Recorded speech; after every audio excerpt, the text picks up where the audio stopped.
Greetings, everyone, and welcome to tonight's Chaucer's Books virtual author discussion with author Lawrence Spann.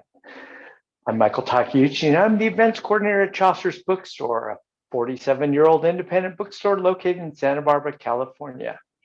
To purchase a copy of A Parable of Lies, or to browse other titles or check out our upcoming events, please go to our website at chaucersbooks.com.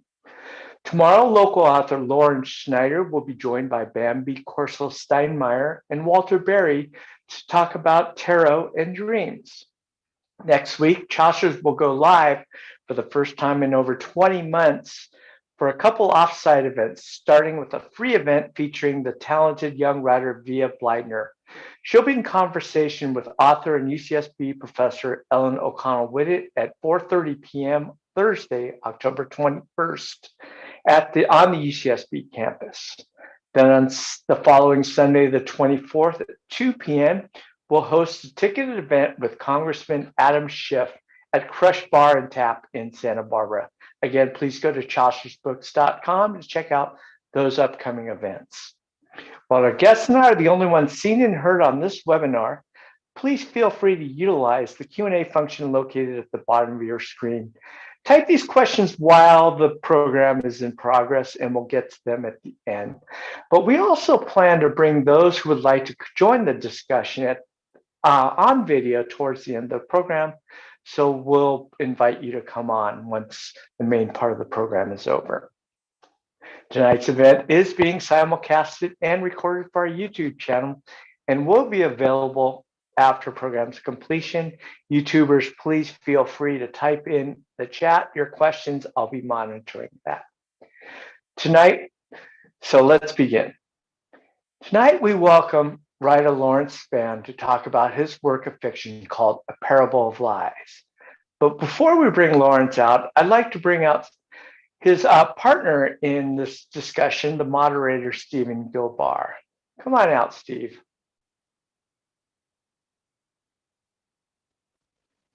Ready Hi, or not? Steve. Here I am. Hi, Michael. So Stephen's a prolific writer. He's written over 20 books over a span of 4 decades. In addition to writing, he is an artist, mainly collage and mixed media work, and was the founder of Speaking Stories, a spoken word theater that ran for over 20 years. And before we bring Lawrence out, I just wanted to ask you, this book is very unique, first of all, but what, as a writer who's been very prolific, what was it that appealed to you most about Lawrence's work, A Parable of Lies? Well, I've known Lawrence when he first came to Santa Barbara 14 years ago. And I think this book was already gestating. And he was working for, I think he said, at least 10 years. And so when I would see him, there was always the book he was working on. And it was a long, arduous process. So when the book finally came out, naturally, I was curious. I couldn't wait to get my hands on it. And so I would have read it just because, well, a friend wrote a book, you feel obliged to read it. Mm-hmm. However, I couldn't put it down. I mean, the fact that Lawrence wrote it is one thing, but it's a book by itself. It's fascinating. You don't have to know Lawrence or his backstory to really love the book because,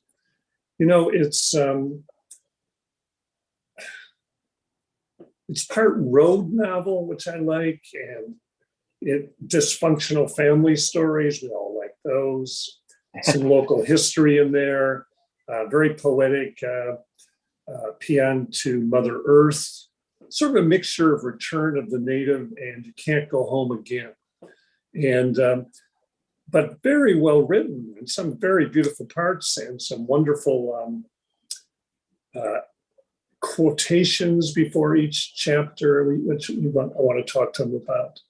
Mm-hmm. And so it was a wonderful reading experience. Anybody would love this book. Wow, I can't wait to hear you talk about it. So without further ado, let's bring out Lawrence. Come on out, Lawrence. Hi, guys. Welcome. Hello. All right, gentlemen, take it away. Okay, thank you, Michael. Okay. Well, the publisher has very nicely included about the author. So let me just say, I will quote that. The essence of Lawrence Spann's work is to make the unconscious conscious through writing. He's led over 1,000 therapeutic writing groups and maintains a daily journal. He graduated as an English major from the University of Miami and worked various jobs before completing physician assistant training at Duke University. After earning a PhD in creative writing, he compiled Poet Healer and Blood on the Page. These are compilations of writings and quotations about writing and journaling. A Parable of Lies is his first full-length piece of healing fiction. Talk about what that means. He lives in beautiful downtown Santa Barbara, California. And the publishers also said this on the back, which is at once, talks about what the book is about and also raises some questions. It says, during times of grief, therapists recommend jotting down a feelings, memories, and observations in a notebook. The protagonist of this book, named Neil Motherwell, takes this practice to the extreme, sometimes writing 20,000 words a day. Now, Neil thought he left an abusive childhood behind until his brother Mick dies, forcing him into a search for authenticity in a world of deceit. Now, this is the one that's interesting. A Parable of Lies is not a memoir or novel. Aha, you thought you were getting a novel, didn't you? But an experiment in healing fiction.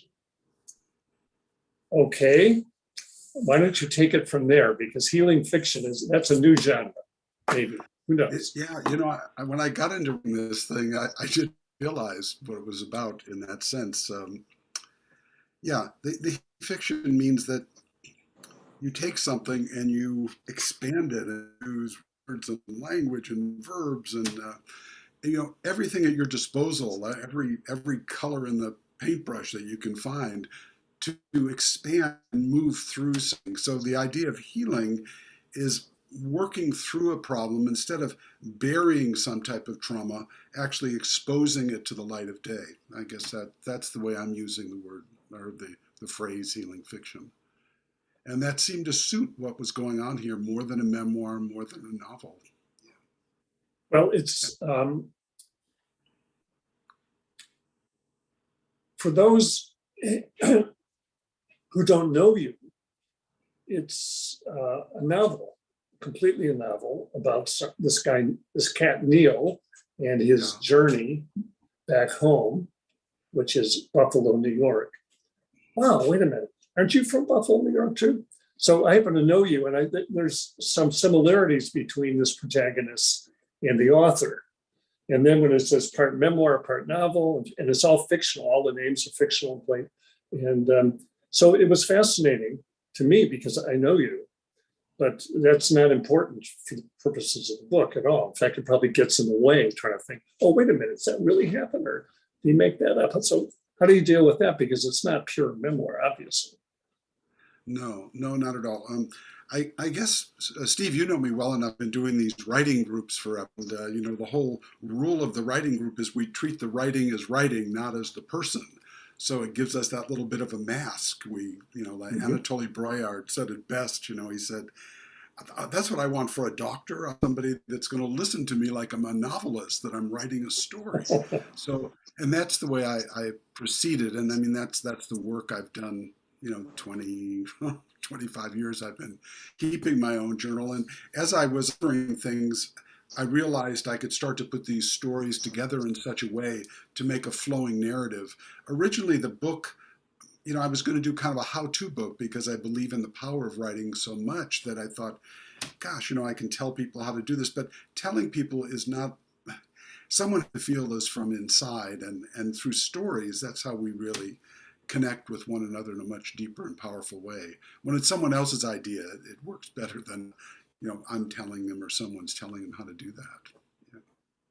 Well, you have so many incredible quotes. I mean, it could be a textbook on writing, but that's not what it is. It's not a textbook, and it's not somebody's journal, although it's supposed to be. But it's he said, she said. It's novelistic.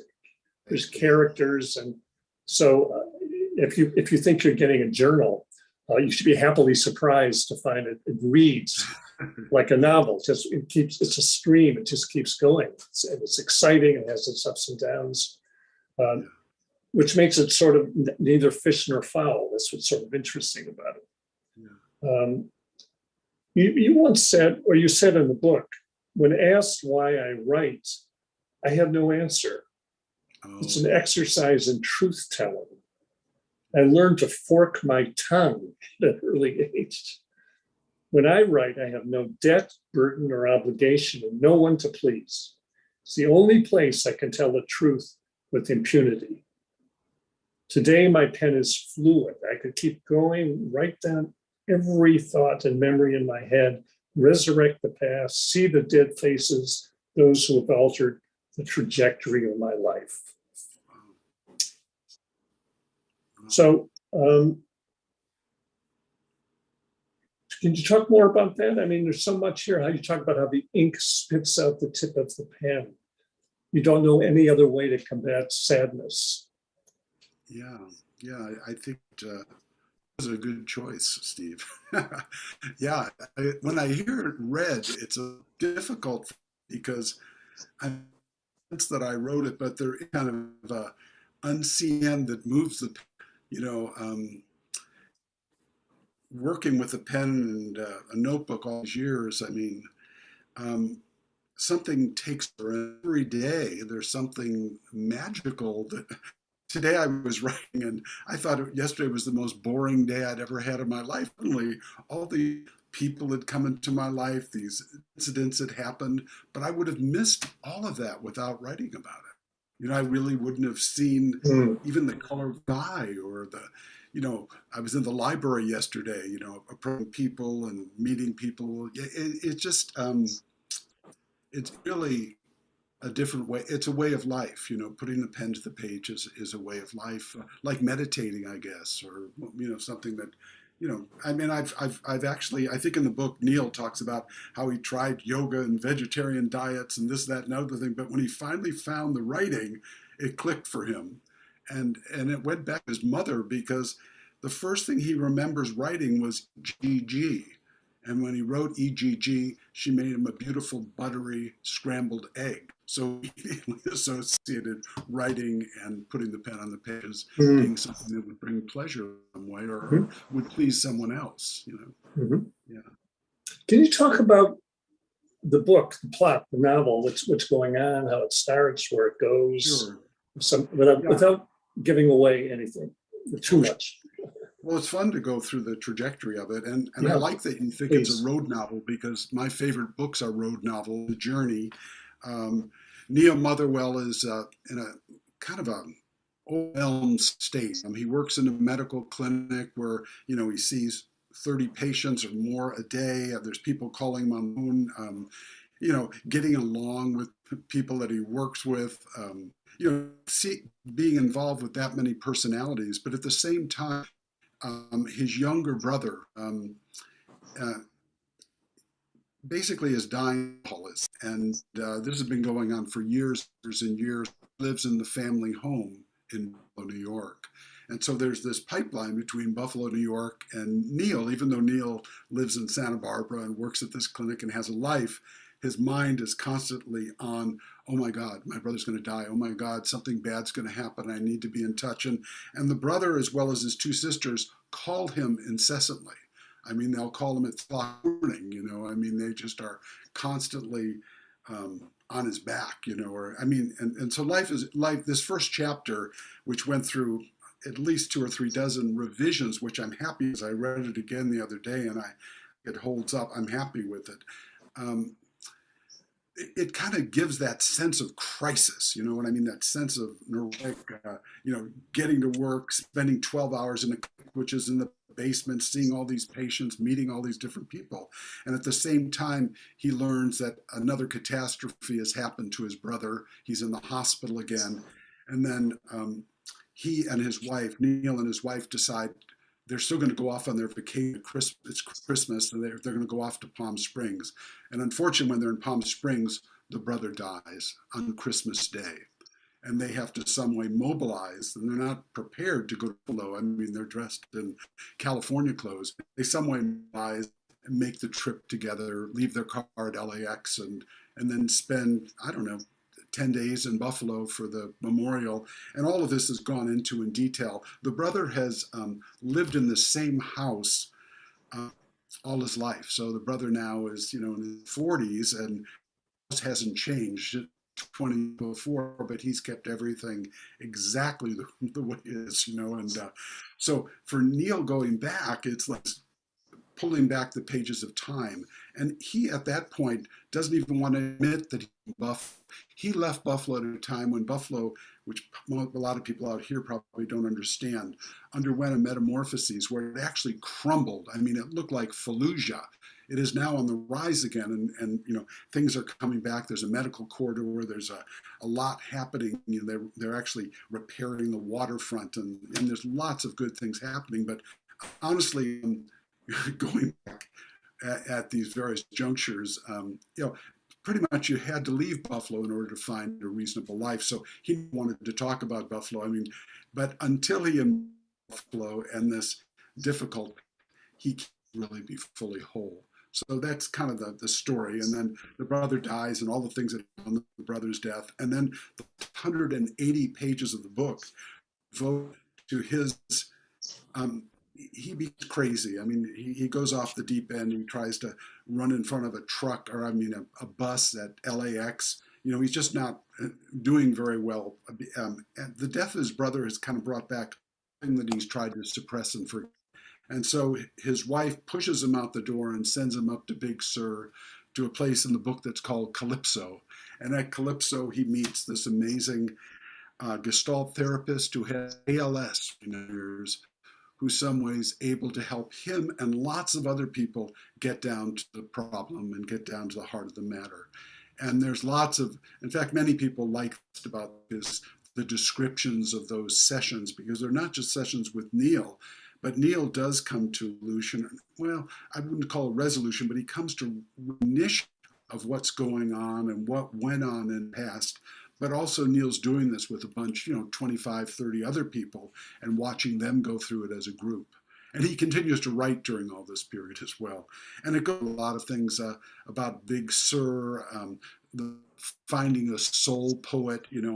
Neil finds a soul poet in the California poet Robertson Jeffers. So there's a lot about Jeffers' life and his writing, how it's affected. So the goal of the book, it is a bit like a textbook. It's pretty much what I try to do in the groups, except it's in a book form now, is that try to get people to open up to themselves, put on the mask of the writer, and put the pen on the page and let whatever come out come out. And the therapist in Big Sur does much the same thing with her work. Is she just this woman is debilitated in a wheelchair, and she just looks into people's eyes and says, "What's important?" And people look into her eyes, and suddenly whatever's deep down in some deep of them comes out. And many of those stories are included in the book. And Neil spends a lot of time coming clean with his past. He goes past his past marriages. He goes over a traumatic event that happened in high school with one of the Christian brothers beating up a kid, and the kid goes off to Vietnam and gets killed. And I mean, it kind of basic his life. He and then it's just a terrible ending for this kid's life. But it was just a very full moment. So it talks a lot about high school and difficulties of that, maturing, and a lot about Buffalo. I mean, I spent a tremendous amount of researching Buffalo. I think about 100 books on Buffalo at one point. Yeah. So that's a synopsis of it, and I hope there's some bang. I hope at the end of the book people really do satisfaction and find as much swimming in the ocean. So and dealing with the cold. There's a lot of those things that are triggered at the end of the book. Yeah. Yes, it goes all over the place. Now, the buffalo interests me because you talk about the buffalo curse. What is that all about? Oh, the buffalo curse. Well, there's a certain shamefulness about being from Buffalo. Before there was Detroit, before there was Chicago, before there was Duluth, there was Buffalo. And Buffalo, is a big name for a city because Buffalo is the icon, the symbol of the hugeness of this great country. I mean, the abundance of resources. I mean, it represents all of those things. If you think about it. So, and no one really knows why Buffalo is called Buffalo. It has the name, no one has it for sure. And that's explained in the book as well. There's 3 or 4 different derivations of why. And people are always talking about, what the hell, how did it ever get that name? Well, anyway, so the Buffalo curse has to do with Buffalo was really pushing itself to the top of the heap at the Pan American Exposition in 1901. But it was kind of a bit of a, it wasn't doing real well. So President McKinley to come, and unfortunately he got shot on this. He was shot by some crazy anarchist. And unfortunately, it wasn't at that time it was a fatal wound because there weren't antibiotics. But there were terrible things that happened is that the famous doctor, Roswell Park, he was gone doing another patient in Niagara Falls, wasn't available. So basically this guy, the president was treated by a gynecologist who had never done a bullet wound before. And actually they left the bullet in. They tried to probe with his bare hand, get the bullet out, and then he just stood up. And then they lied horribly about it and said the president's doing fine. And 8 days later, McKinley died. And also they had an x-ray machine for the first time in history on site that they didn't use. And also the whole place, there was more light in Buffalo. I don't know if it was the first city in the world to have electric light, but they didn't have electric light in the operating room. They were actually using mirrors and the sun to try to figure this out. So it was an absolute disaster. And ever since then, there's been this Buffalo curse. The Bills lost 4. The religion of Buffalo is the Buffalo, by the way. That's the most unifying fact. Anything among people of race, gender, religion, we can all come together about that. And even if you meet people from Buffalo who are living in Timbuktu, they're going to be into this. Bills, I have no idea why. And this year is an anomaly. The Bills are actually one of the better teams in the NFL, but they're usually a loser. And they went to 4 Super Bowls and lost each one. So that's another aspect. Sports writers call it the armpit of the East. I don't know if you've heard the expression. Buffalo. There's always the thing about Buffalo where, you don't want to quite own it, admit it, it's literally a city that had this during my lifetime. It was corrupt. All kinds of problems. And many people call it a little big city, that kind of thing. But as I said, things are going much, much better at the moment. Good. And I was thrilled. I was thrilled. Yeah. Well, after they win the Super Bowl, things will really go up. I'm sure. They want to build right. All kinds of plans going on. Knock on wood. But the goal of this was everybody has a buffalo. Everybody has a place they go back to, and this buffalo is kind of a symbol. It's a symbol of the animal. It's a symbol of the country. So I tried to dive in and really grasp that. Yeah. So Neil's family, his 2 sisters, that are pieces of work. Yes, to say the least. And Mick, the deceased brother whom you love but haven't seen in 10 years, right? Is a remarkable person. A remarkable extrovert. Well known all through Buffalo, much loved, and a very complicated person. Yes, very much so. Right. And your whole family is complicated. Yeah, yes. Well, they're all bigger than life, they're all these huge figures that are really, getting them all in one room, there's not enough space for all of them in a single room. Yeah. But, it's a nice picture of a working class, sort of ethnic city of the East, which you don't Yeah. see here. Yeah. And the kind of people, from Polish backgrounds and all that kind of thing, and the kind of foods they eat. Not buffalo wings, by the way. Pierogi. Yeah. Yeah, right. Yeah. Also, That was Buffalo has interesting. there's a large African American group there as well.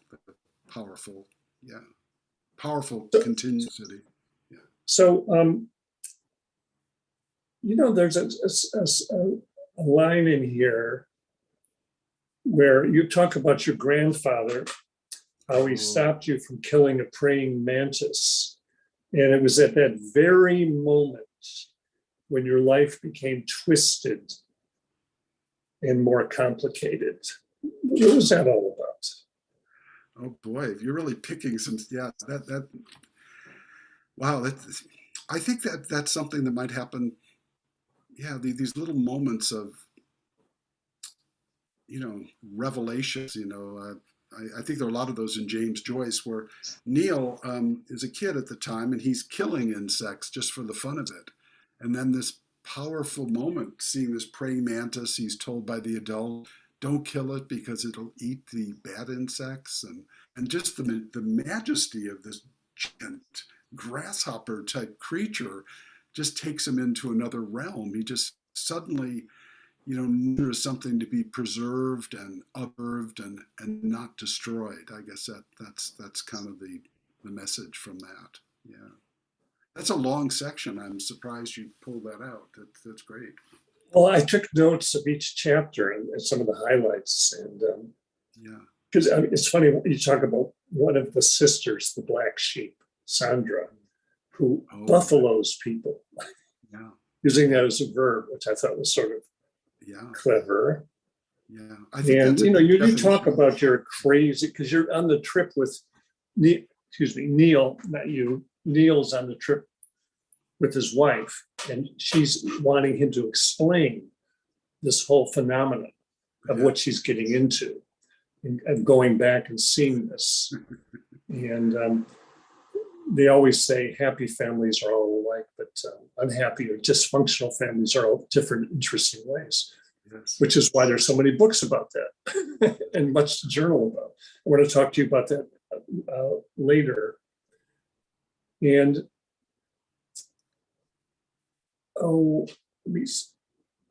you have a section where you see an astrologer who tells you to do something dangerous, as I remember. Is that right?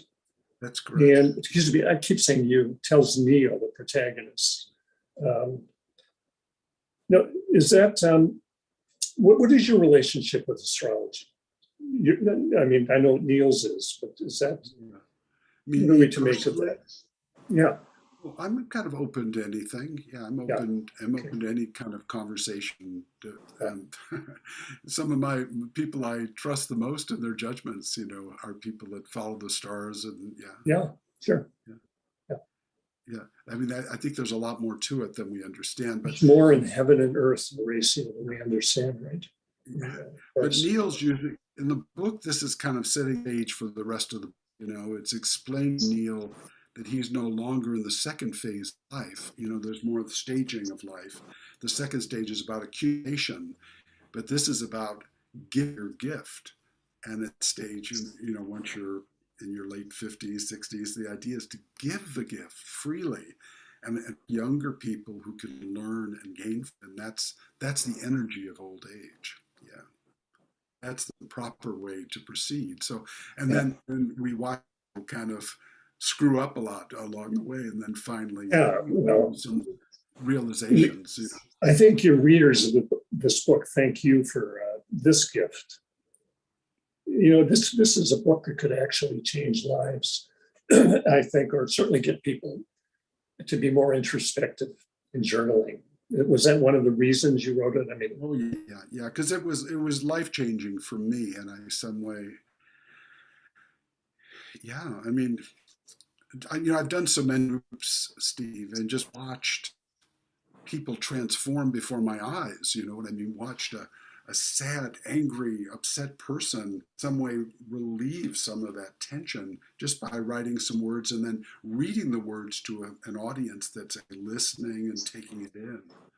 But taking it in as literature, not taking it in as a kind of a counseling or therapy session. Well, how did you first get turned on to journaling and writing? And it, 'cause that's I don't know that. I mean, I know that you teach it. You've been doing this for many, many years here in Sacramento and back east, and you have a PhD in English. So you've been teaching it, but how did you get converted yourself? Did you take a class, or what happened? Well, it seems like all I've done my classes, but I started it just spontaneously when I was in school. I was a swimmer on, a swim team, and I couldn't sleep at night because I was so nervous about the next day. What swimmers do is they literally visualize every stroke, every breath, kick, how far you are from the wall to push off. And so I was a wreck, saying things like, "You got this. We can't stand this. You're freaking out. You're up all night and thinking about this. It's not good." And some way I started writing a journal about the swimming, flip turns and just the whole thing. And I don't know why that some way released me of a lot of the anxiety around losing a race or whatever the hell I was going to do at that point. Sure. So that was the big, but then it was all class. I mean, right from an early age, someone gave me Albert Camus, The Stranger, when I was, 10 or 11 years old, and I just loved it. I grew up in a house with 8 books. So, I mean, it was a mystery to my parents when I started dragging all these books into the house. Yeah, you have a quote here. Neil says, he says, the real purpose of his writing is to probe, excavate, and explore the inner workings of the unconscious mind, to ferret out hidden emotions in the pursuit of underlying truths, to make sense of the worst around him in a conversation with himself. Yeah, that's great. I think these should be quotations in somebody else's book, which brings me to quotations. Your book is rife with incredible, I mean, you are so well read. And of course, you've been doing anthologies of quotations about these kinds of things for years. And I wish you would come out with a new anthology of just everything that you've read, but they introduce each chapter. So what were your thoughts about that and how the reader is? How we were talking about a part textbook. There's a lot of writing exercises embedded in the book. And that's just one of the, that's a very easy, wonderful way to write. You read a quote and then you start, you just take off on it. You know what I mean? There's one thing by Allen Ginsberg, embrace the mess or something. I mean, that can take you pretty far, if you allow yourself just to let the pen do the walking. The idea of this writing, of course, is not to worry about grammar or spelling, to scribble. This is a Kerouac thing. Yeah, he was really deeply into this whole. Yeah, he called it sketching. Yeah. It's like a stream of consciousness, basically. Yeah, and Henry Miller, yes. No judgment. Right. Yeah. No judgment. Exactly. Yeah.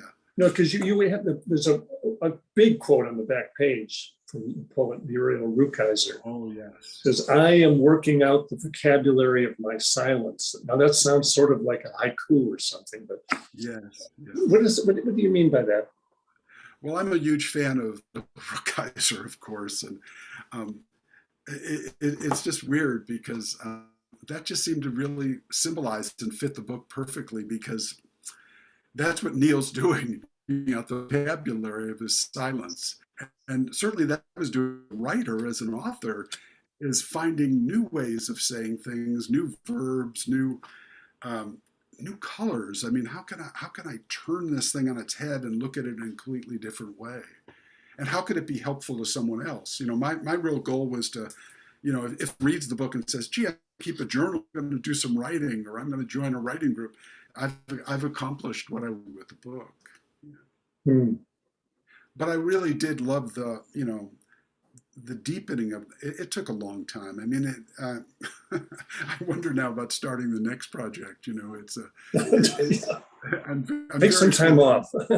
I'm very fortunate it got finished. Oh, well, of course it would get finished. It's a question of time, right? Yes, yeah. Well, but you're still a young man.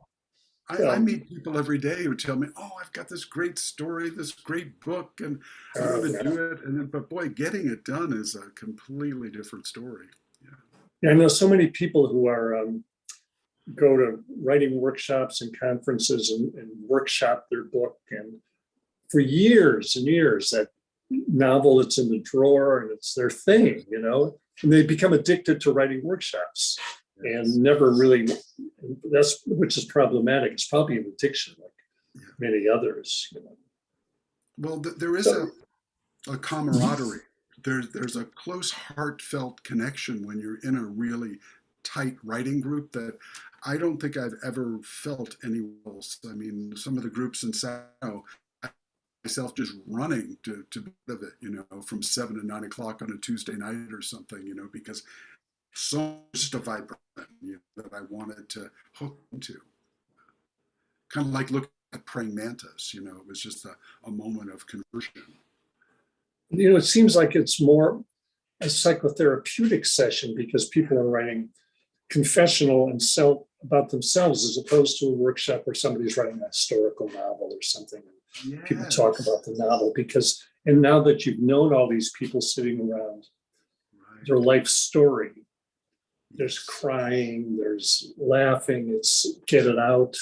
And, whether the book is ever written or not is irrelevant. It seems to me it's just the process, the emotion. The vocabulary of their silence. Yeah. And I think every human being needs to find that vocabulary in order to live a full life, because as I buried buffalo most of my life and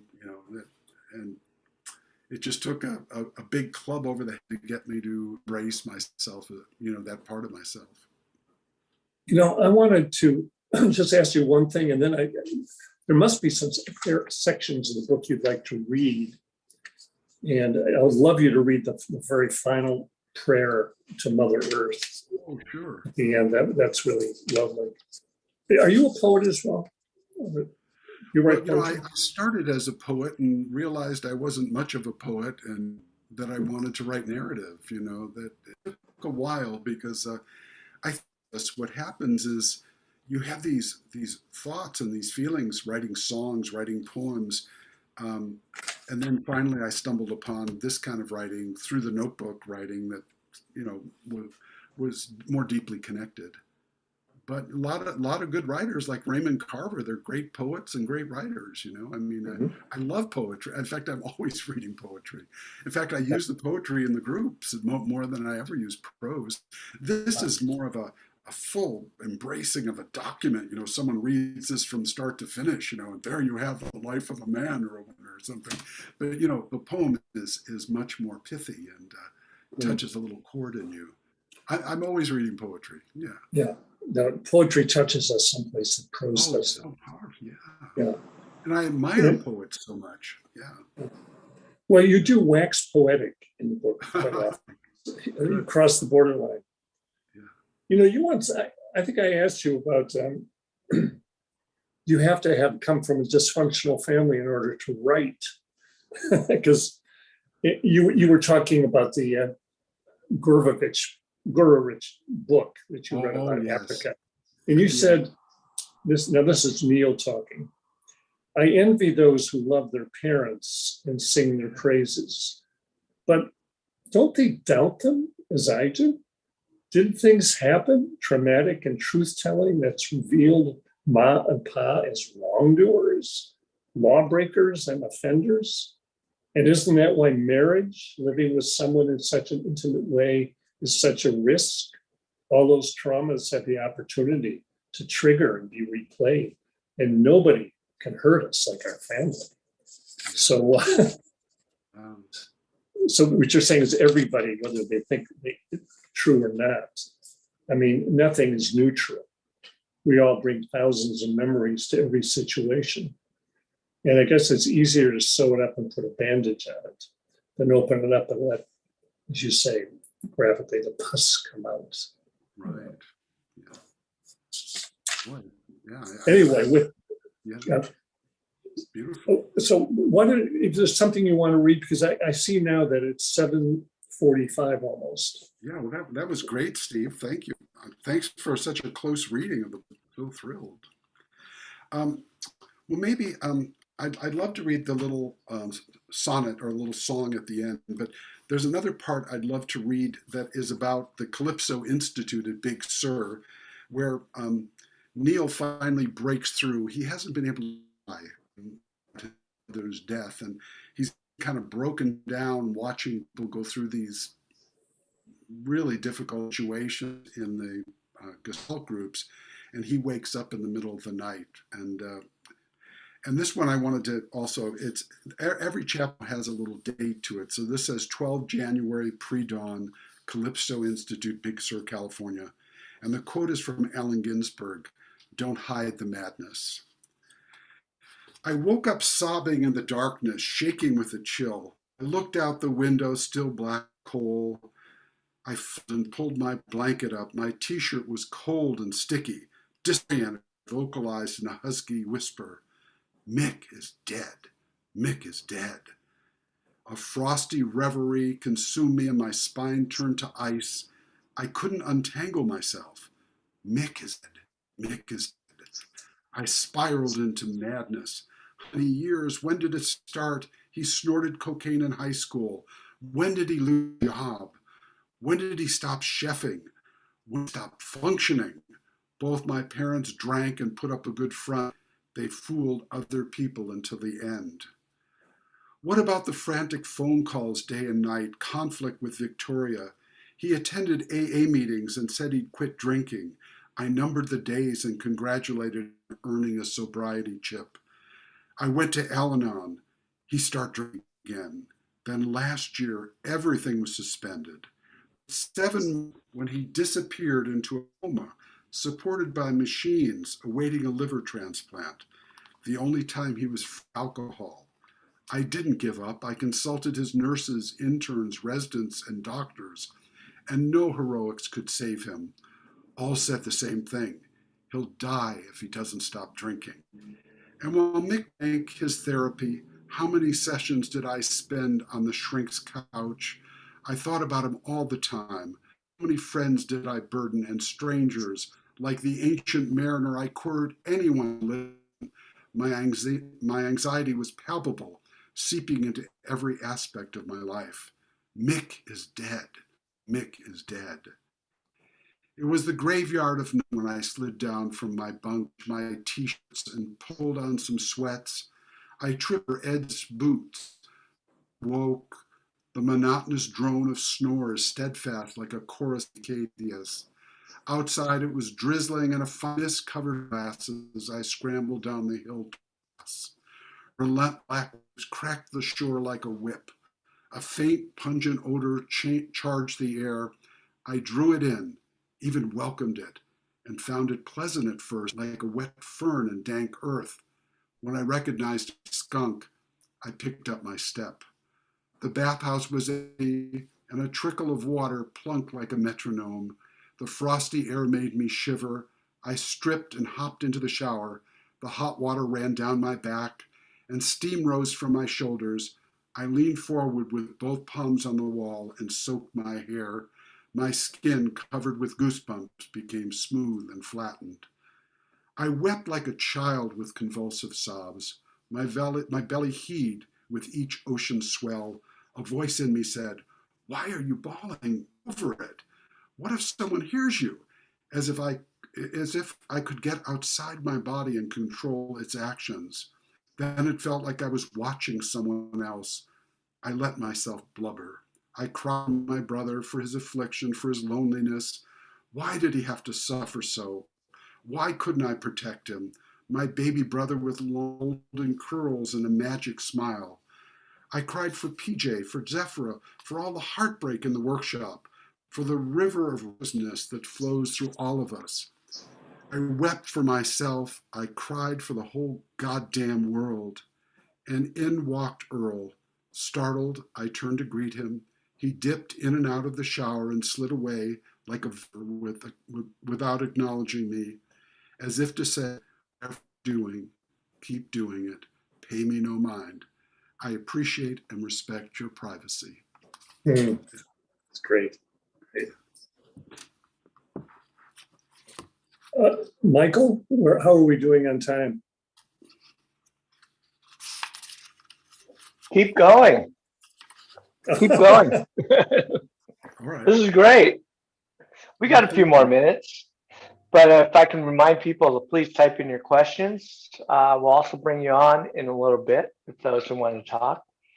So go ahead and maybe read one more time. I wanted to add something. After reading the book, getting to the last page, and then I read, oh, what's this? It says, oh, yeah. It doesn't even say that. There's a Parable of Lies soundtrack, a playlist. So throughout the whole book, Neil and his wife, Victoria, they remember songs, they sing songs, they talk about songs. It's a whole varied playlist. I mean, everything from Chicago and Fleetwood Mac to Creedence and the band, Patty Griffin. And so what happened is I found out if you go on to Spotify on a playlist, and you write down Parable of Lies, there it is, the whole playlist. So you should know that ahead of time, not find out like I did afterwards, because when you come to the song, you can play the book down and listen to the song. So it's a multimedia book, right? That was the whole. The final thing I want to, I'm sorry, tell me about the music and how that's important to Neil. To layer it, that first chapter I talked about earlier, there's a hecticness to it where Neil's getting a headache while seeing patients and people are coming at him from every angle. He takes on a consult that they have no business taking on because they're already way over. They just can't keep up with all the people coming in through the. And a young woman comes in and she has on her back a tattoo of the lungs from Florence and the Machine, Cosmic Love album. And so, the back of the the gown, he opens it up to listen to her lungs, and he says to her, "Gosh, I don't even have to worry about where to put my stethoscope. I know exactly where." And she said something like, "Florence plus Machine, Cosmic Love." And at that moment, if you could hear Cosmic Love, you get a sense of there's this, sometimes working in a clinic is like being in a prize fight. It's 9:00 in the morning, there's 20 people, it's just one of those deals. There's just lots coming at you all the time. But some way this uplifts him. And then this woman comes back, this young woman who comes in with the pulmonary embolus, comes back at the end of the book and is very prominent in the last section about Calypso. Yeah. Okay. But that's her song. That's her name. That kicks it off. But the playlist is great in its own right. You don't even have to read the book. I think it helps while you're reading. Yeah, it seems like the biggest question I forgot to ask you is, what does the title mean? Parable of Lies. Well, I told you it actually came to me in a dream, so I'm a little uncertain of how to explain it more than that. But a parable. I'm Catholic. I grew up learning all the parables and the whole idea that Jesus talked in stories rather than he spoke in, directives. He wanted to tell you the story of the sower, and that way, some way it would plant the seed in you to understand the greater truths about life. So this is the parable, the story, as opposed to being kind of a textbook about writing and why writing is important and how you might write and enjoy it. These are little stories, and the lies are pretty much connected to the life of someone that grows up in one of these difficult dysfunctional families, which many is, and tells kind of the half truths and the middle truths. And it's definitely not a didactic, boring novel. It's a novel, a good novel in its own right. Aside from the fact that you can learn a few home truths, and it's dangerous. This book could change your life, so be careful. Yeah, I hope it does. Well, that's the goal, of course. Yeah. Like, what was it Kafka said? You had a quote about him. Oh yeah, I've got that. You remember? Oh yeah, I've got it written down. I think we ought to read only the kind of books that wound or stab us. If the book we're reading doesn't wake us up with the head, what are we reading for? We need books that affect us like a disaster, that grieve us deeply, like the death of someone we love more than ourselves, like being banished into the forest far from everyone. A book must be the axe for the frozen sea within us. Here, here. Yeah. Well, I'm Good. glad you. That's aspirational. That's terrific. Good. Good. Well, I think I hope it that's does. the goal. Yeah. Okay, so maybe we'll turn it over to Michael. I see You want it's. me to finish up with that thing at the end? Well, it's up to Michael. What's the time? Michael, Let's is that go. okay? Let's go ahead and finish that up, and then we'll get to the question. Yeah. Okay. So this is the very last part of the book. And I heard the mother, all women, soft breast, wide hips, thighs of hips, too many men, too much wanting and taking, holding, having, gorging without content. Nothing pleases those who are full and gratified, gutted. We stream like ice cubes through the water, melting, melting, melting. How short our little lives. What do we leave behind? Good earth, forgive the smokestacks. We didn't mean to choke you. Forgive our wanton desire to live inside, avoid your harsh weather. Everyone wants comfort. You understand. Erosion, deforestation, and toxic air are part of the loss of insects, wildlife, and acidification of oceans are part and parcel of trade. What's standing in you now? A cesspool of piss, shit, and vomit. Go with me to the river. Please, dear earth, wash my aching body clean. Forgive the piles of junk mail that pass hand to hand to garbage. Forgive the violations of your trees, the plastic. How can we keep your dinosaurs in the ground? I plead with you, give me a clue. I wander the banks of the river, littered with dead fish and old shoes. Please, in my years left, let me provide rather than take. But I need to eat. I need shelter. I need to be warm. I need to wash and clean myself. I need to scrub my sullied clothes. I need space to clean my waste. I need. Each of these multitudes of insects also needs to feed. Mother, you so amicably. You give. We take and cannot grasp your gift. If we want more, give it. Will you be exhausted? What straw will break the camel's back? I see you naked in the pits of the ocean, a humpback whale with her young. The big tail flaps and you're gone. No care for conservation, no love holding back. You spend. Healing comes with time, sleep, with the desire pushed aside. How nasty life can be to us who don't know this. To rest when weary and power forward with everything we have when not. Dear earth, othered in your fragrance, I've known you every moment I've lived. Never failed me. Always you emerge with wonder, the sunrise, the darkness, the fog. Is it only me who won't survive? Great. Thank you. Bravo. Yeah. Bravo. That was wonderful. We have some questions here. And Frank wanted to know, he wants to know, how, after all this, has your next book begun its journey? Well, I think I have to say yeah and no.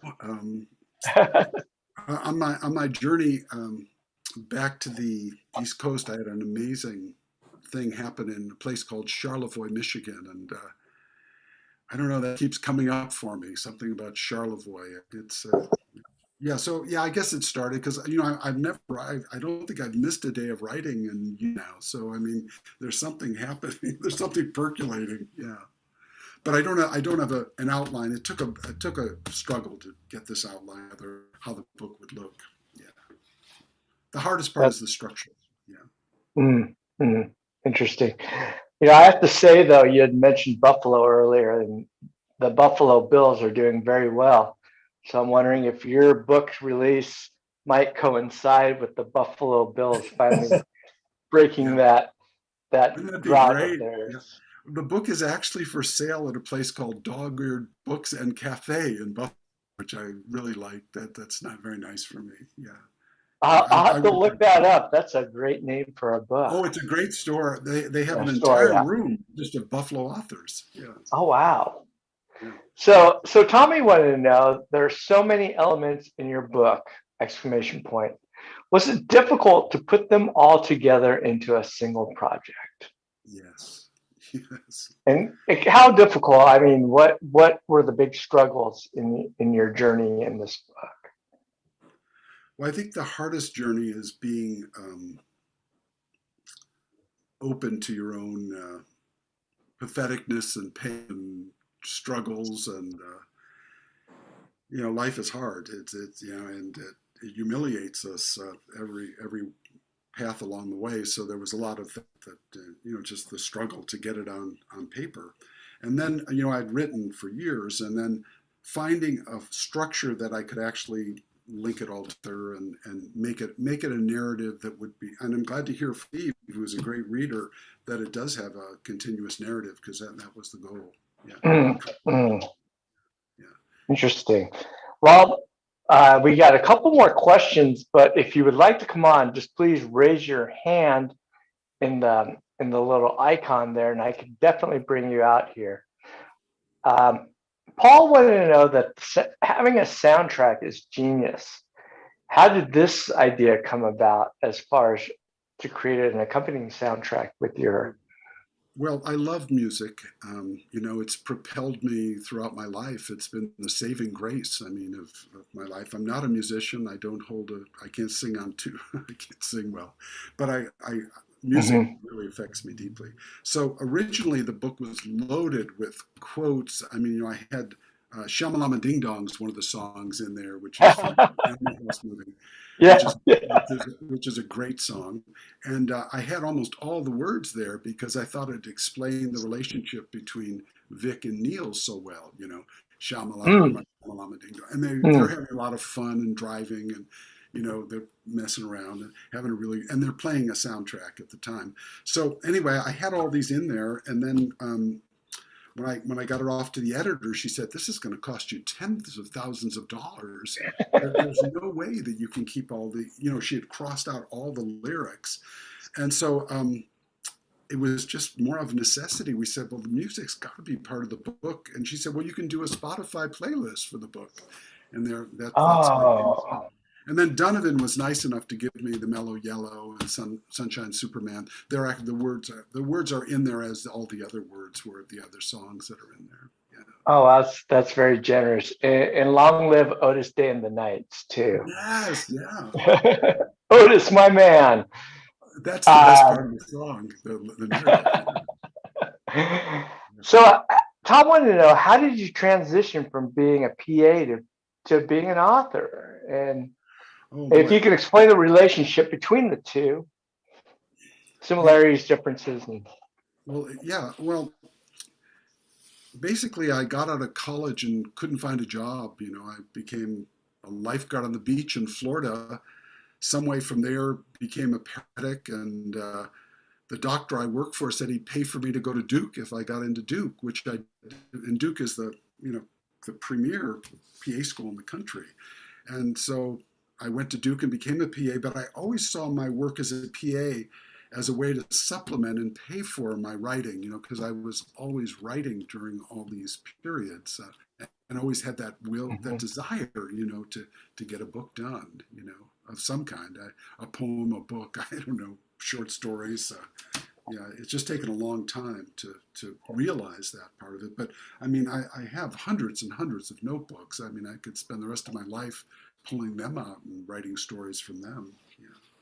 That's interesting. I think of, like, of course, Michael Crichton, who was a doctor, who was a physician. Then the comedian Ken Jeong was an internal medicine specialist. Yeah. I look at Oscar nominated director Hani Abu Assad, he was an aeronautical engineer, Yeah. and how the science and the arts intermingle there, Yeah. and how a lot of people with that type of mind can, become brilliant writers. Yeah. Well, I was very surprised that I could become a PA. I didn't even do any chemistry or science courses in college, and Mm.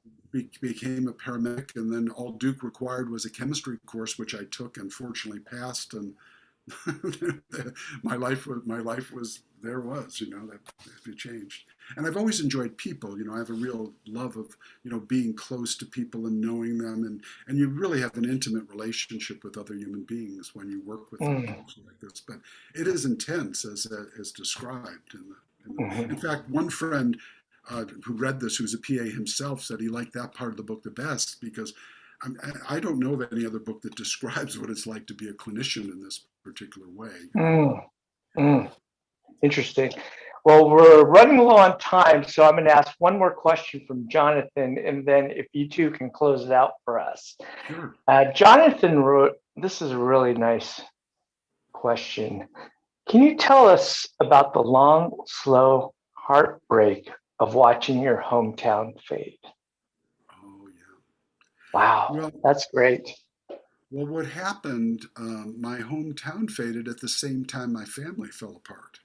So, everybody, was kind of a grand exodus. Mhm. But at the same time, many of my friends stayed in Buffalo and I stayed in touch with them. Mhm. It was very painful. I mean, to go back and see Buffalo in the state it was in, even 10 or 15 years ago was just an awful experience. And people that live there don't realize it because they see it every day. Houses are pulled up, and because it rains all the time, you have these beautiful turfs of green grass. And I thought they were growing Mm. sod, but indeed they were pulling the houses down because Oh they my just had to gosh. ban houses out of these neighborhoods to move them out, because they were Wow. such a blight of rats and and broken windows, and whole factories closed down. The Bethlehem Steel Company, a mile and a half of the lakefront, gone, that kind of thing. Heartbreak. I've always loved Buffalo, even as a young child. My when I spoke about this character Mick loves Buffalo so much, even though he's a very accomplished chef, he won't leave Buffalo because he's so devoted to Buffalo. But in Mm. the end, it takes him down. Yeah. I, Wow. I hope I answered that. But no, I think so. Yeah. it's a terrible thing to see your city fall apart. Mm. Buffalo, there's something in the book about Buffalo, shot themselves in one foot and then went ahead and shot themselves in the other. That's the kind of that's the kind of lingo that, Mm. and people just, you survive. I mean, the winters are tough, and but at one time it was a very, very powerful, pronounced city, which is explained in the book. Mm. Yeah. So I'll leave Well, the last to Steve. Go ahead. no, perhaps this book is the beginning of a cultural renaissance. Yeah. Mm. Local boy makes a bestseller list. The Bills win the Super Bowl. Good things are beginning to happen, turning around, and you're part of it. Yeah. Anyway, I want to tell everybody, buy this book. If you don't have the money, steal it. Chaucer's on. They won't press charges. Not from Steal this Chaucer. book. It could change your life. Yeah. Oh, well, thank you, Steve. Yeah, thank you so Well, much. Steve, thank you for coming out and Oh, it's a hosting, pleasure.